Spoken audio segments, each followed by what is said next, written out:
Ramazan ayında onun hazırlıq prosesləri və s. bilirsiniz, gecə deyək evə gəlirdi. Sübh azanlacan, yəni imsaka kimi də belə deyim, Ramazan ayında bu. O vaxtacan deyək ibadət eləyirdi, gecə ibadətləri, məsələn, Quran oxuyurdu və s.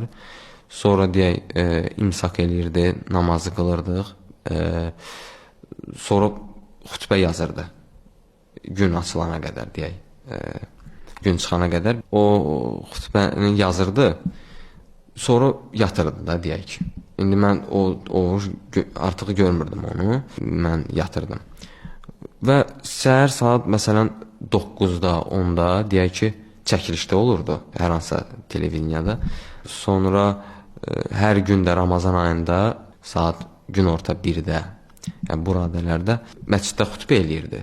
Sonra olurdu ki, bir başqa çəkilişə gedirdi. Axşam da iftara gedirdi. Yəni bu insan orada necə dincəlirdi, necə yatırdı ümumiyyətlə.